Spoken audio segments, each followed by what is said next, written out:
Oke, kali ini kita akan bahas sesuatu yang kedengarannya agak kebalik ya. Gimana caranya sukses di era AI? Jawabannya mungkin bukan nambah-nambah skill baru, tapi justru ngehapus sesuatu. Aneh kan? Nah, mari kita bedah lebih dalam. Kita kan selalu dibilangin, belajar skill baru dong biar nggak ketinggalan zaman. Tapi, gimana kalau cara paling efektif itu justru sebaliknya? Bukan nambah, tapi ngurangin. Coba deh, bayangin sejenak. Anggap aja hari ini, semua pencapaian karir Anda hilang. Jabatan, koneksi, semuanya lenyap. Anda harus mulai lagi dari nol di tengah-tengah dunia yang udah dikuasai AI. Apa coba langkah pertama yang bakal Anda ambil?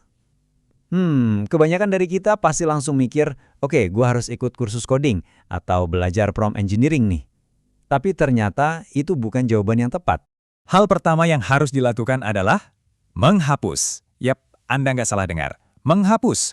Menyingkirkan kebiasaan-kebiasaan lama yang tanpa kita sadari malah jadi penghalang. Nah, pertanyaannya sekarang, apa aja sih yang perlu dihapus?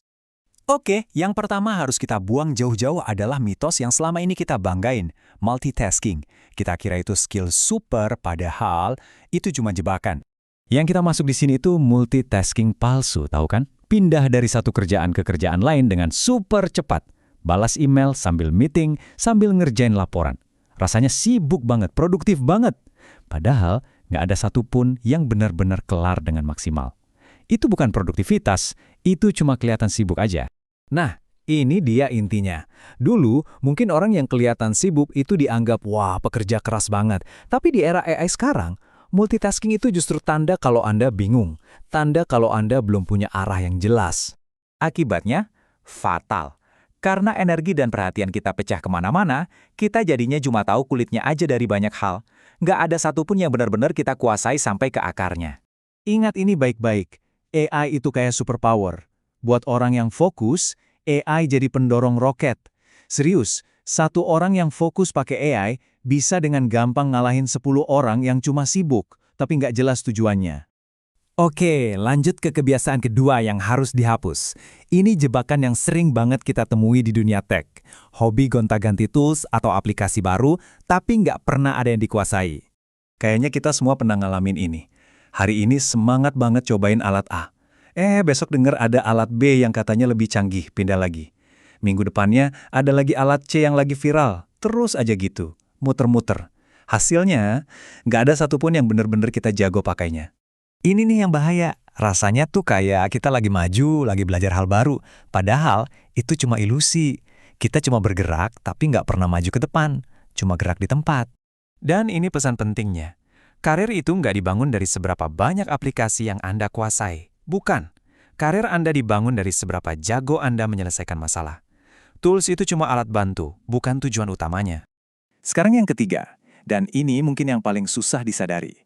Kebiasaan yang harus dihapus adalah terlalu banyak belajar. Loh kok? Iya, karena belajar berlebihan itu bisa jadi cara paling nyaman buat menunda-nunda pekerjaan. Coba deh kita bandingin. Ngumpulin link kursus, nonton webinar, download e-book. Rasanya aman banget kan? Produktif. Nggak ada risiko gagal. Beda banget sama ngambil satu aja ide dari situ, terus coba dipraktekkan. Nah itu rasanya berisiko banget. Takut gagal, takut salah. Kita tuh sering bohongin diri sendiri. Bilangnya, lagi persiapan nih. Padahal kita cuma lagi nunda buat action. Nunda buat menghadapi kenyataan. Makanya, belajar tanpa praktek itu ya cara menunda yang paling elegan. Di zaman AI ini, aturan mainnya berubah total. Informasi ada di mana-mana, jadi yang menang bukan lagi yang paling banyak tahu, tapi yang paling cepat mempraktikkan apa yang dia tahu. Eksekusi cepat itu ngalahin koleksi pengetahuan. Oke, jadi kita udah bahas 3 hal buat dihapus. Multitasking, gonta-ganti tools, sama kebanyakan belajar tanpa praktek. Nah, kalau semua sampah itu udah kita buang, terus apa yang tersisa? Apa fondasi baru kita? Jawabannya sebenarnya simple, tapi luar biasa kuat. Sesuatu yang nggak akan pernah bisa ditiru oleh AI secanggih apapun. Jawabannya adalah kekuatan fokus. Coba resapi kalimat ini baik-baik. Ini ide utamanya. Di era AI, keunggulan itu bukan buat orang yang tahu segalanya. Justru keunggulan itu buat mereka yang tahu apa yang harus diabaikan. Skill untuk bilang tidak pada hal-hal yang nggak penting. Begini cara kerja AI. Anggap aja AI itu kaca pembesar raksasa. Dia akan memperbesar apapun yang kita kasih ke dia. Kalau kita kasih fokus, fokus kita jadi luar biasa. Kalau kita kasih kebingungan, ya kebingungan kita yang jadi makin besar. Perbedaannya jadi ekstrim banget. Buat mereka yang punya tujuan jelas, yang tahu mau kemana, AI akan jadi akselerator. Kemajuan mereka bakal melesat gila-gilaan. Tapi sebaliknya, buat mereka yang bingung, yang nggak punya arah, yang cuma ikut-ikutan, mereka bakal tenggelam. Dihancurkan oleh lautan informasi dan pilihan tanpa henti. Dan pada akhirnya, ini intinya. Nggak ada AI di dunia ini yang bisa milihin fokus buat Anda. Itu murni keputusan Anda sendiri. Jadi pertanyaannya saya kembalikan ke Anda. Dari 3 kebiasaan buruk tadi, mana yang mau Anda hapus pertama kali?